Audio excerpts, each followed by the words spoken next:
Welcome to Avaya, Jill. Well, thank you for having me. Yeah, so great to have you. Why don't you get us started with a little background on how you got into the work you do today? Oh, that's a long story, but I'll make it short. I went to school. I got a master's in dietetics and nutrition.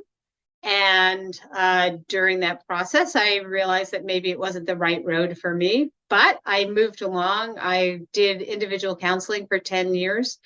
And then I had the opportunity to teach at Santa Rosa Junior College, and I started teaching nutrition.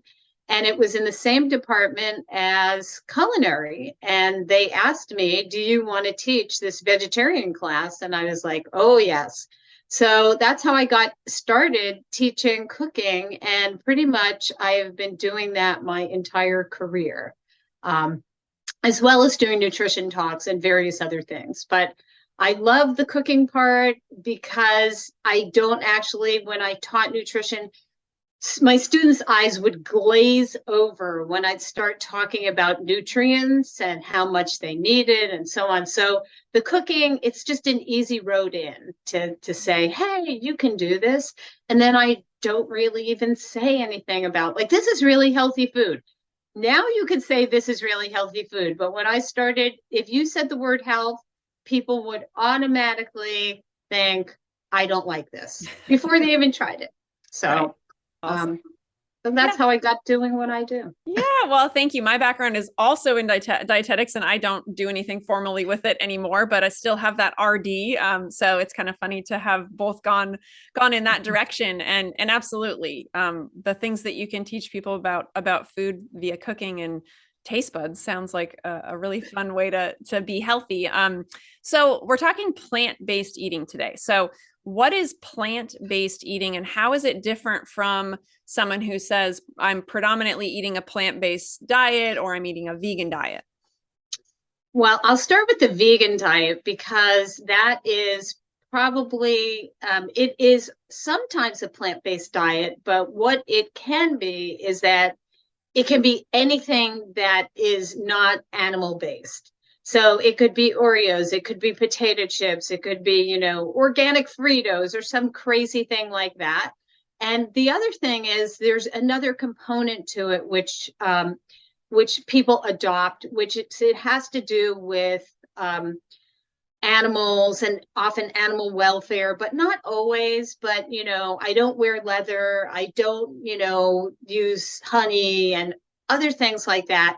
Whereas people who are plant based may not really be so interested in those things. And I met a woman actually at a vegan conference, and she told me I'm a medical vegan. I was like, what's that?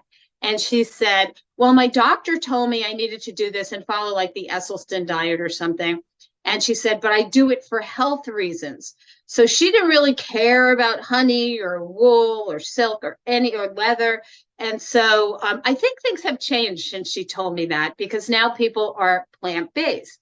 So people who are plant based, and there's all the variations of plant based, but plant based eat mostly plants. And I just heard two doctors talk about predominantly plant based, which would be 85 to 90% plant only foods. And so I think there's a broad spectrum. And I think inviting people in, you don't have to be 100%.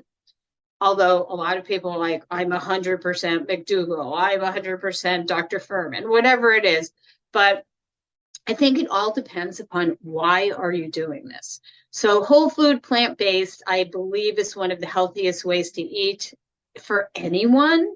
But if people are predominantly plant-based, that's pretty good too, because most people are not getting enough plants on their plate, Mm-hmm. in their mouth. Yes, absolutely. Well, thank you. I appreciate you drawing the distinction between those for people who are watching right now. And since we're going to be talking also about menopause today, we have people watching or listening that could be in perimenopause. Maybe they've reached menopause, maybe they're postmenopausal. What about a plant-based eating plan might make symptoms or struggles that they're having easier? Well, I think the phytochemicals in plants really do help your body stay healthier in many, many ways. And so I think that, it's interesting because I think that no matter what I would recommend, it would be almost the same, except perimenopause and menopause are a whole different thing. And I think sadly and happily, there is less control over what happens in your body because what happens in your body likely came from years of whatever happened before. So however you ate before, whatever you did before is in your body. And now if you go plant-based, it's going to help potentially alleviate some symptoms, but you still may have issues. And I think it's really all of the nutrients that are found in plant-based foods and especially in plant foods that really help ease some of these symptoms. And one of them, interestingly, I believe, is turmeric, which has become like the major herb spice of like since 2000. And it really is helping people in many ways. It's anti-inflammatory. And I think that's the best thing about a plant-based diet is that most of the foods, without having to think about it, are really anti-inflammatory foods. Things like greens and beans and berries and all kinds of fruits and spices and herbs. And so they're really beneficial for your body. And I think the biggest thing is if you eat well while you're going through menopause, you're going to feel better no matter what. It may not alleviate every symptom, but it will help some things. Yes, absolutely. Yes, the underlying, right, how we choose to eat or live our lives is going to definitely make a big difference in the journey. Right. And I think related to that, while we talk about what to eat, I think that all the other things really matter a lot. And number one is self-care, which I think can become really muddy and murky during that time because you're like, oh, I'm so tired. I'm so irritable. I was nice before. Now I'm not nice or whatever it is. But if you take care of yourself, at least spend a little time every day doing that, I think it makes a big difference. And exercise helps no matter what. So even if it's not like, super exercise, going for a walk, doing 10 minutes of yoga. And I think what happens, people think, oh, I have to do this thing. Like I have to go to the gym for an hour. You don't have to do that. If you did 10 minutes of something 3 times a day, and one of the big recommendations now is 10 minutes of light or gentle or moderate walking after meals to help regulate your blood sugar. And, I've recommended that for many, many years. And it's not always easy for people, but it can be done. And I think because menopause is hormonally related, and insulin and blood sugar are right in there. I think that maintaining really good blood sugar, even if you're not diabetic, just to have your blood sugar levels be fairly stable helps with those mood swings that may happen whether you eat well or not. So it's a big package. It's not just plant-based eating, but that is a huge part of it.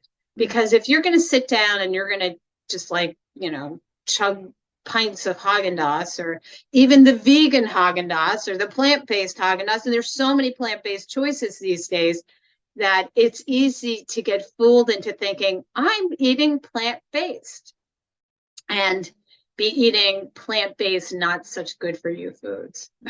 Yeah, such an important thing because there's definitely I was vegan vegetarian for years and years and years and definitely had I generally stayed pretty healthy with it, but knew a lot of people that had more of a junk food kind of plant-based diet. And yeah, eating a bunch of fake meat and plant-based Haagen-Dazs or whatever, like you said, that's not really gonna create a lot of health for us.